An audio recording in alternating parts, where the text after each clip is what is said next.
Welcome to the Damn Good Average Bowler Educational Series, Segment 2, Cores.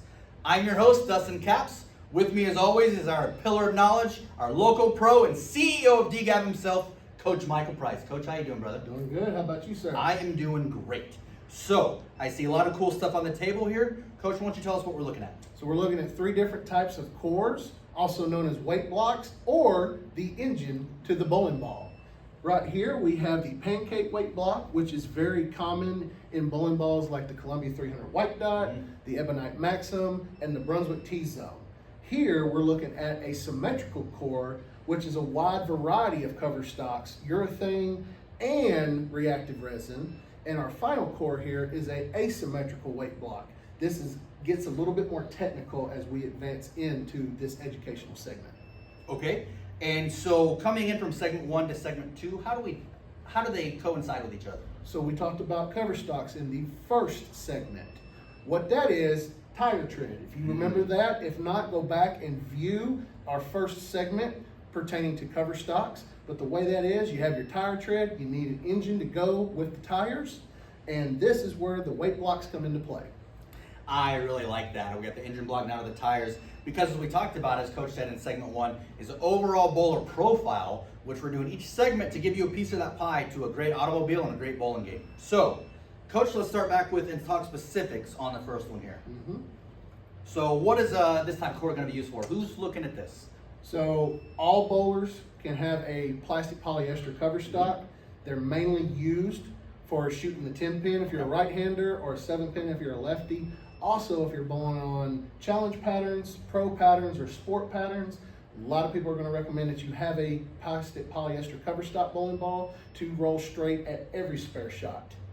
I know personally I've asked you a million times if I should get a straight ball or not to be thrown at. So that's great. Okay, and moving on, what about the symmetrical, Coach? So symmetrical, as I said, is a more wide variety. Yeah, pick that thing up. How heavy does that feel? It's heavier than you would expect. It's kind of like maybe like 4 or 5 baseballs in your hand at the same time. It's very deceiving because a lot of people will see the picture on our display. It's like, oh, this is inside. It's like, it's not as big as you might think. But this is what it is right here. Symmetrical weight blocks, getting back to it at hand. You're, again, wide variety of bowlers. Again, stroker, tweener, cranker. It's a variety. And depending on which tires are wrapped around your engine is going to determine which ball I recommend to every customer. Okay, very good. And the asymmetrical, what are we talking about with that one? Or is there anything else we need to talk about with symmetrical before we move to asymmetrical? Well, asymmetrical is an advancement in core technology.